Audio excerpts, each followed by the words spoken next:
Hi hello नमस्कार. पुन्हा एकदा छान अशा ब्लॉगमध्ये तुमचे स्वागत आहे. आणि काल आपण शनिवार वाड्याचा व्हिडिओ बघितलेला आहे. खूप असा छान आणि मस्त थोडीशी क्लिप यामध्ये शेअर केली आणि तिथून निघालो आम्ही. भरपूर काही गोष्टी तुम्हाला व्हिडिओमध्ये बघायला भेटणार आहे. खूप असा छान आणि मस्त व्हिडिओ आहे, तर नक्की पूर्ण बघा. व्हिडिओला लाईक पण करा, सपोर्ट पण करा. शनिवार वाड्यातून निघालो आणि आलो आहेत आता लाल महालामध्ये. तर लाल महालामध्ये बघा, इथं समोरूनच जाण्यासाठी एंट्री आहे, प्रवेशद्वार म्हणतो ना आपण, ते आहे. तो खूप असं छान आणि मस्त असं प्रवेशद्वार आहे. याला पाहिलं ना आपल्या लगेच जुन्या काळातली सगळी आठवण येऊन जाते. शूज वगैरे बाहेरच काढायचं आहे. आतमध्ये गेल्याच्या नंतर हे असं आपल्याला लाल महल दिसत आहे, की जो लाल महल आपण आहे ना इतिहासाच्या पुस्तकात ऐकलेला आहे, वाचलेला आहे आणि ते प्रत्यक्षात बघायला भेटतं. आणि पाहिल्याच्या नंतर खरंच खूप अभिमान, असं प्राऊड फील होतं की आपण आज जे काही सुख अनुभवतो आहे ना, हे यांच्यामुळं, छत्रपती शिवाजी महाराजांमुळेच. आणि आत गेल्याच्या नंतर आतला सुद्धा म्हटलं तुम्हाला काही गोष्टी शेअर करूयात. आतमध्ये बघा हे असं आहे. छत्रपती शिवाजी महाराजांच्या काळातले ना भरपूर काही फोटो वगैरे सर्व त्यांनी जे कार्य केलेले आहेत ना, ते सर्व इथं लावलेले आहेत. त्याची माहिती पण दिलेली आहे, पण आम्हाला एवढा वेळ नव्हता वाचायला. कारण कसं आहे की आम्हाला रिटर्न जायचं होतं घरी आणि दादू घरी होता. आम्ही तिघच जण आलेलो होतो.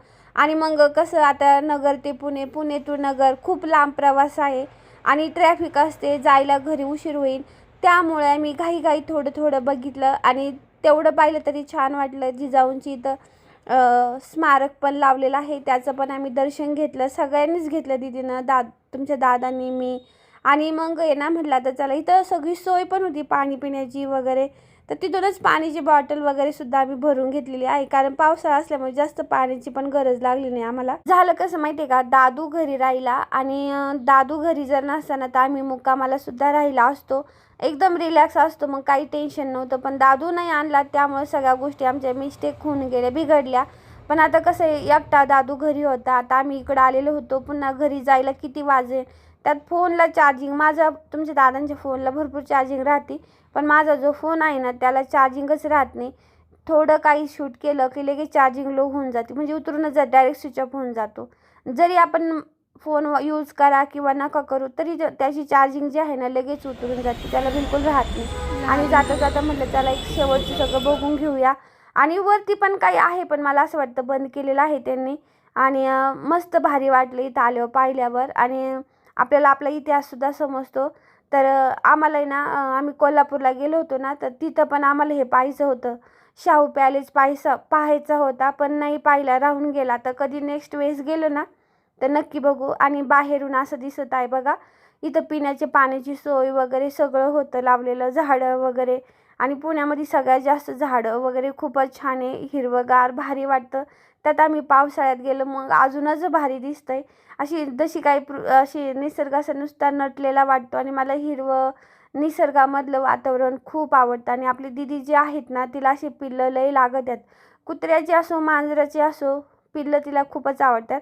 आणि मग सगळं सोडून त्याचा व्हिडिओ घेत बसली. बाहेरून असं दिसत आहे लाल महल बघा तुम्ही, पुढं मस्त मावळे वगैरे सर्व आहे. आता मला जास्त काय माहिती त्याच्यामुळे काही बोलण्यात पण अर्थ नाही आहे, कारण इतिहास माहीत आहे, पण ह्या आता याच्या विषयी जास्त माहिती नाही, कारण एवढी सर्च पण केली नाही, मला तेवढा वेळ पण नव्हता. आम्ही थोडं बाहेर बसलो, म्हणजे चला, खूप प्रवास केला आम्ही. सकाळी 10 वाजेपासून सतत चालत आहोत आणि जवळजवळ आता 5 वाजले तरी आम्ही चालतच होतो. आणि मग चालून चालून दमलो, मग तिथं थोडंसं बसलो, मग थोडं रिलॅक्स झालो आणि मग निघालो. निघाल्याच्या नंतर पुन्हा एकदा प्रवेशद्वार तुम्हाला मी दाखवलेला आहे. तो खूपच भारी आहे, इतकं छान वाटतं ना. तर बघा हे दरवाजे वगैरे त्या काळातले कसे होते. आणि ना प्रत्येक ठिकाण बघताना ना इतकं भारी वाटत होतं ना, तिथून निघूच वाटत नव्हतं. पण करणार काय, वेळच नव्हता आपल्याला, कारण घरी रिटर्न जायचं होतं ना. तर तरी पण म्हटलं चला आता निघतो, या पुढे पुढे जाऊ. खूप काही बघायचं होतं, पण सगळं राहून गेलं, कारण पुण्यामध्ये खूप काही बघण्यासारखं पण आहे, पण वेळ पाहिजे त्याला. एका दिवसात एवढं सगळं होऊच शकत नाही, कारण जाणं आणि येणं नाही होऊ शकत. आणि मग आता म्हटलं चला दगडूशेठ गणपतीचं आपण छान असं दर्शन घेऊया. मला अगोदर वाटलं की खूप गर्दी असेल, मग आम्ही बाहेरून दर्शन घेतलं आणि बाहेरून व्हिडिओ घेतला. दीदीला म्हटलं चल आता ना ह्या व्हिडिओ घे थोडासा, आपण आहे ना काय करू, व्हिडिओ टाकू, म्हणजे काय होईल, जे आपले व्हिडिओ बघतील ना त्यांना सुद्धा दर्शन घेता येईल. काल चतुर्थी होती बघा, आम्ही आल्याच्या नंतर हा 1-2 दिवसानंतर मी हा व्हिडिओ टाकत आहे. कारण कसं आहे माहिती आहे का, की आल्या आल्या आता एवढे सगळे व्हिडिओ काढलेले आहे, त्याला एडिट करायचं, सगळ्याच गोष्टी असतात, घरातलं काम असतं, प्रवासाने दमलेलं असतं, मग हळूहळू एक एक व्हिडिओ मी तुम्हाला चॅनलवरती अपलोड केलेला आहे. आता हा पुण्याचा आपला सगळ्यात शेवटचा ब्लॉग आहे. जेवढं काही चांगल्या गोष्टी दाखवण्यासारख्या आहे ना तेवढंच मी तुम्हाला व्हिडिओमध्ये आतापर्यंत शेअर केलेलं आहे की ज्यातून तुम्हाला काहीतरी चांगलं भेटेल. काहीतरी असं तुम्ही घरी बसल्या ज्यांचं कोणी पुण्याला आलं नाही त्यांचंसुद्धा घरी बसल्या बघणं होईल, माहिती होईल, ह्यासाठीच मी ह्या गोष्टी टाकलेल्या आहेत चॅनलवरती. आणि मग तिथून आलो. आता आम्हाला तिथलं काहीच माहीत नाही पण विचारत आलो. मग इथं चप्पल काढली, फूल घेतलं, बाकीचे भाव वगैरे विचारलं. म्हटलं काही नको, फक्त दुर्वा आणि फुलं घेतले. गणपती बाप्पाला तेवढंच आवडतं. आणि असं आहे की पहिल्यांदाच आम्ही पुण्याला गेलो आणि आमचं पहिल्यांदाच दगडूशेठ गणपतीचं दर्शन झालं. तसंच आम्ही ना पंढरपूरला पहिल्यांदा गेलो, पहिल्यांदा आमचं पांडुरंगाचं दर्शन झालं. असं जर असलं ना तो प्रवासाचा शीण थकवा जो असतो ना सगळा निघून जातो. आणि गणपती बाप्पाचं दर्शन झालं, एकदम प्रसन्न आणि खूपच छान वाटलं. आता जाता इथंच आहे ना लगेच आहे ना स्वामी समर्थांचं पण मंदिर होतं छोटंसं. तर मग आम्ही अगोदर काय केलं, स्वामीचं दर्शन घेतलं तिथं छान असं मस्त. म्हटलं चला स्वामीचं सुद्धा आपलं दर्शन होऊन गेलेलं आहे. चल लवकर मम्मी.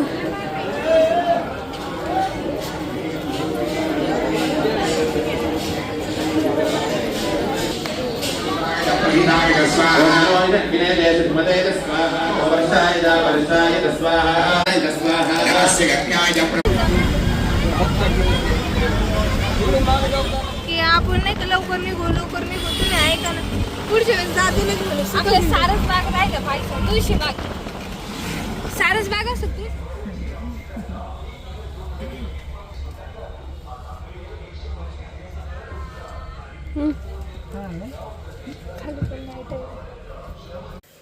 तर पुण्याचा ब्लॉग तुम्ही बघितला असणार आहे. तर तिथून आम्ही ना 7ला निघलो आणि इतकं ट्रॅफिक लागलं आम्हाला, खूप सारं ट्रॅफिक होतं. घरी यायला आम्हाला 12 वाजले रात्रीचे. आणि मग दादू घरी एकटाच होता, तसं माझ्या मैत्रिणींना सांगितलेलं होतं, त्याने लक्ष ठेवलं त्याच्यावर. आणि मग त्या दिवशी आम्ही काय तिथून येताना जेवून आलेलो होतो, दादूला घरी जेवायला करून गेलेलो होतो. त्याच्यामुळे ते गोष्टी होऊन गेल्यानंतर मग आपलं रोजचं आपलं जे काम आहे ते चालूच आहे. पण इतकं छान वाटलं. तुम्हाला सुद्धा हा ब्लॉग कसा वाटला पुण्याचा नक्की मला कमेंट करून सांगा. व्हिडिओला लाईक करा, शेअर करा आणि सपोर्ट करा. आणि चॅनलला सबस्क्राईब करा. आणि आपले लवकरच पेमेंट पण येऊ द्या अशी आशा करते. काळजी घ्या. पुन्हा भेटू छानशा ब्लॉगमध्ये. तोपर्यंत बाय बाय.